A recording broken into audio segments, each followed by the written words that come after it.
Salve, salve galera, tranquilo? Seguinte, nosso vídeo de hoje, ele começa uma nova discussão aí a respeito do período que a gente chama, né, que ganha a nomenclatura de crise do sistema colonial. E o que é isso? São os vários episódios que começam a acontecer, principalmente aí no finalzinho do século XVII, mas marcadamente a partir do século XVIII, né? Principalmente a partir aí do ano de 1700, uma série de mudanças na sociedade, uma série de mudança na relação de Brasil com Portugal, ou seja, nessa dinâmica entre colônia e metrópole, certo?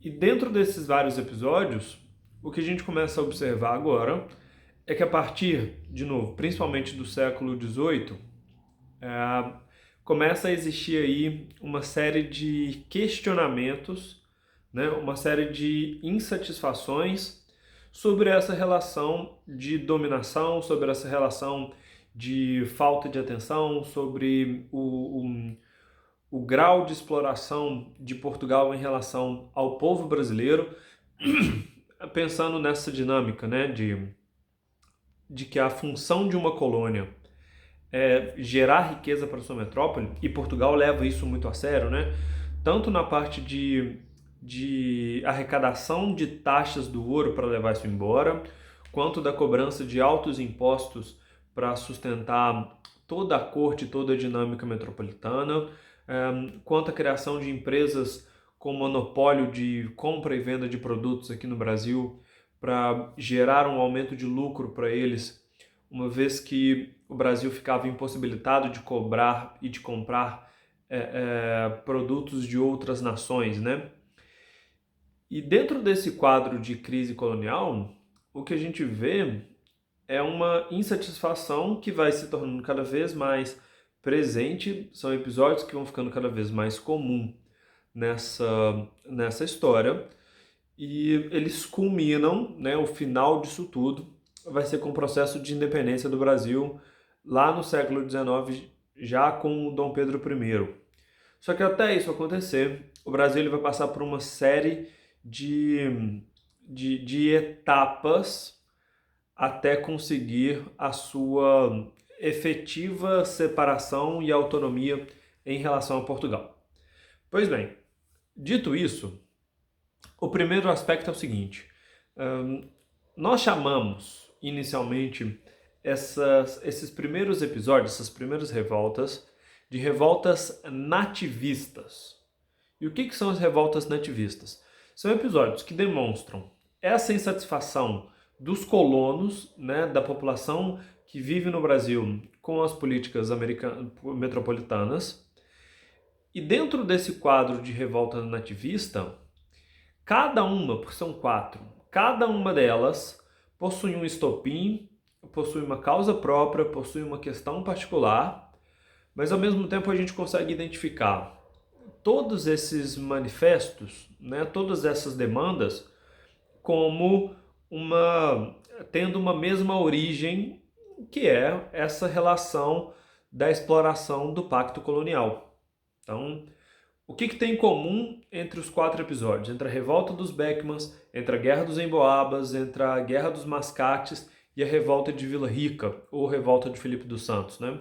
Mesmo que cada um aconteça em um período, aconteçam em regiões diferentes, apesar aí da revolta do revolta de Vila Rica e a Guerra dos Emboabas, ambas se passarem aqui em Minas Gerais em relação ao ouro, elas têm datas diferentes, né? O que a gente identifica?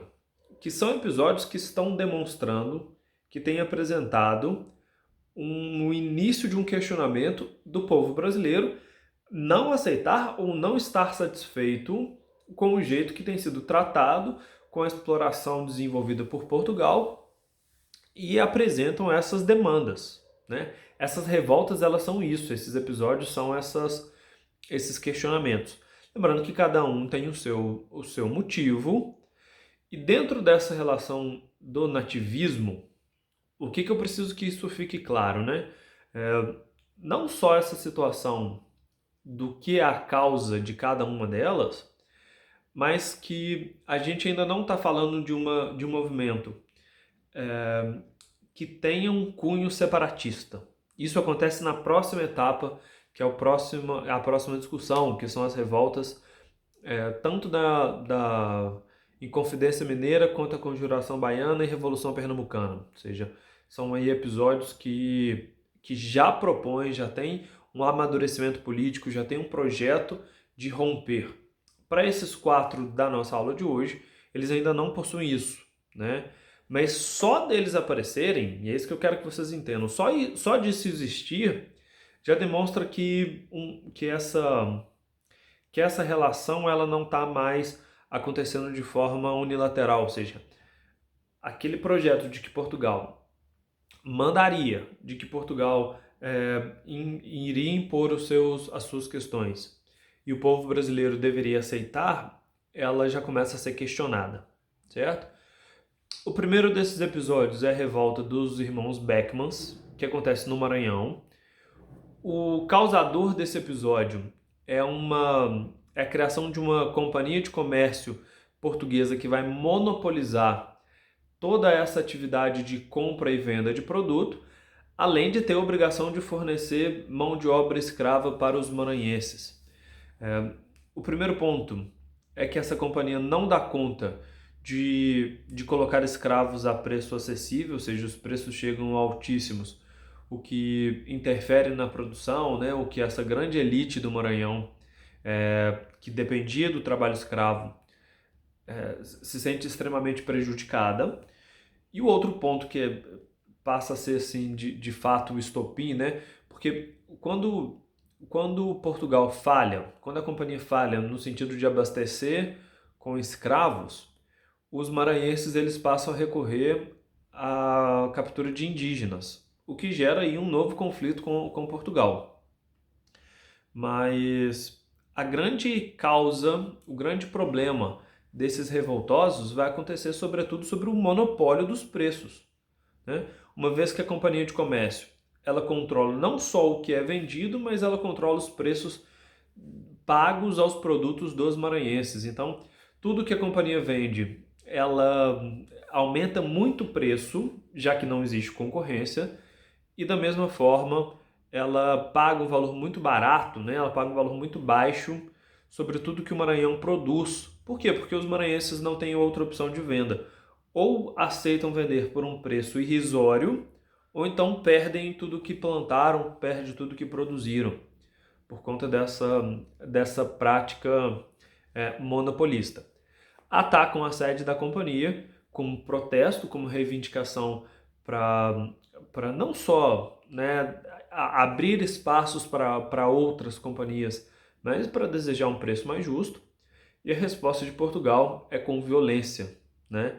Uma vez que a companhia ela tem ligações com a corte, ela tem ligação com a coroa, e atacar uma instituição dessa, né, se manifestar utilizando a violência é visto aí como um alto crime. Okay? Não só pela questão da parte política de se manifestarem mesmo, mas também na parte econômica, de que significaria diminuição dos lucros portugueses. Beleza? O outro episódio, né, também nativista, esse já acontece em Minas Gerais, que é um dos mais marcantes do período, que é a Guerra dos Emboabas, né, um conflito que vai existir sobre a exploração das minas de ouro e sobre concessão de privilégios, né? E essa disputa rola entre os paulistas, não os bandeirantes, os descobridores desse mineral, com os portugueses, que também são pejorativamente chamados de emboabas. E como que essa relação ela acontece? Os paulistas, por terem localizado, por terem encontrado as jazidas de ouro, por terem sido eles aí os desbravadores, e sem a presença dos bandeirantes, esse mineral não entraria nesse novo mercado, nessa dinâmica econômica. Os paulistas eles se sentem no privilégio de pedir aí um bônus, né? Como, por exemplo, inicialmente eles pedem o monopólio da exploração, ou seja, quem deveria retirar o ouro e poderia utilizar as minas seriam somente os paulistas, mas depois eles pedem até somente alguns anos de exploração para eles e depois está liberado para todo mundo minerar. Portugal não aceita essas reivindicações, né?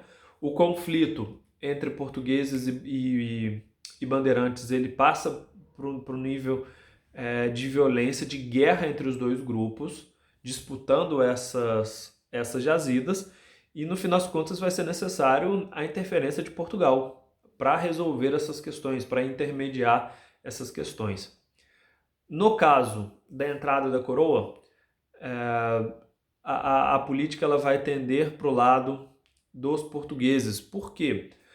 Porque quando a coroa beneficia a sua população local, né, no caso os portugueses, é uma garantia a mais que a coroa tem, que a metrópole tem, que esse ouro vai ser taxado, que esse ouro vai ser enviado. Por quê? Porque se você deixa a exploração com os portugueses, mas que vivem aqui no Brasil, né, no caso dos brasileiros, se deixa o ouro com eles, a resistência de mandar os impostos, de enviar o ouro para Portugal, ela fica muito maior. Por quê? Porque todo mundo quer que a riqueza fique no seu próprio território, né? Então isso aí pode gerar um aumento desse conflito. Vitória para os portugueses, os bandeirantes, além deles ficarem proibidos de explorarem e serem expulsos da região das minas, tem a capitania, né? tem a região de São Paulo separada da região de Minas Gerais, né? São feitos aí duas províncias diferentes para demonstrar essa força. O outro episódio que acontece no Nordeste também é uma disputa entre portugueses e brasileiros. Esse é pelo controle político da grande cidade de Pernambuco, né? Ou seja, Olinda e Recife, as duas principais cidades da província de Pernambuco, elas vão entrar em disputa, primeiro por conta de um pedido de tornar Recife uma cidade autônoma, ou seja, ter uma política própria, e isso gera um conflito. Que conflito? Primeiro, Olinda era um território, era uma cidade que representava o poder dos senhores de engenho, né? É o local da residência urbana dos grandes produtores de cana-de-açúcar. Já Recife é a região comercial, a região portuária, que se desenvolve sobretudo aí durante o período holandês no Brasil e se torna grande sede do comércio e principalmente do habitat, né, no território dos comerciantes portugueses. E nesse caso, a disputa por autonomia dessas duas cidades, né, uma separar da outra, ela vai muito além dessa questão. Por quê? Porque significa qual das duas cidades vai ter o controle, né, e vai ditar as regras sobre o comércio pernambucano, sobre a produção pernambucana, sobre a criação de impostos, sobre a criação de taxa, de regras. Então, o grupo que sair vitorioso dessa disputa, né, se os senhores de engenho eles controlarem a política e controlarem a cidade, significa que todas as regras vão ser elaboradas para atender aos interesses dos produtores de cana, né?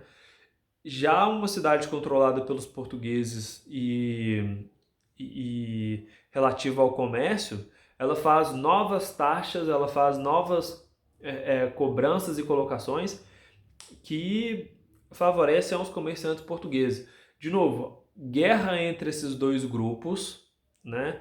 O que já demonstra, por exemplo, um aspecto anti-lusitano muito forte, ou seja, cada vez fica mais evidente o distanciamento entre os interesses de brasileiros, principalmente no Nordeste, o que já ficava claro aí desde a expulsão dos holandeses, em que os brasileiros lutam praticamente sozinhos, né, recebem muito pouco apoio de Portugal, e por isso já começa a ter essa sementinha aí da revolta e de não aceitarem essas imposições portuguesas. Então, mais um episódio claro de como é que as identidades elas estão separando. E o último dos episódios nativistas, causado por uma questão de cobrança do imposto, que é a cobrança do quinto na região das Minas, na região do ouro, né? O quinto é aquela taxa paga por 20% de todo o ouro que foi encontrado, né? Já tinha que ser pago aí pelos mineradores.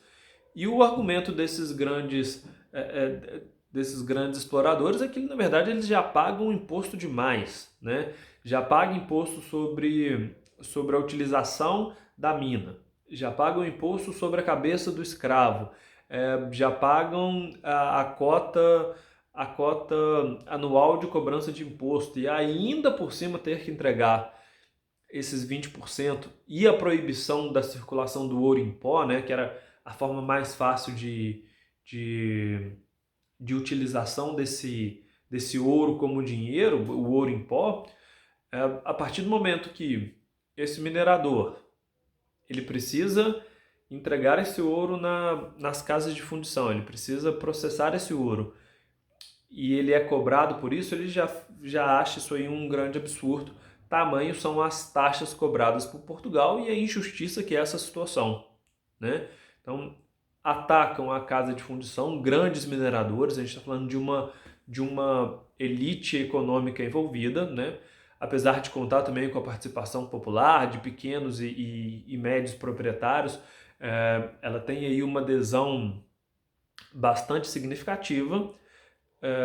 Inicialmente, a política portuguesa, Conde de Assumar, ele alega que não vá punir, né, que vai aceitar aí a medida de não cobrar esse novo imposto e tudo mais, mas somente como uma estratégia para acalmar momentaneamente os revoltosos e juntar força para punir toda essa população que ele faz logo em seguida, que recebe forças do exército para combater quem se opôs a Portugal, demonstrando mais uma vez aí essa rigidez e esse autoritarismo de não reconhecer as demandas próprias do povo brasileiro e que em breve surge com uma nova força, que vão ser as revoltas separatistas. Beleza?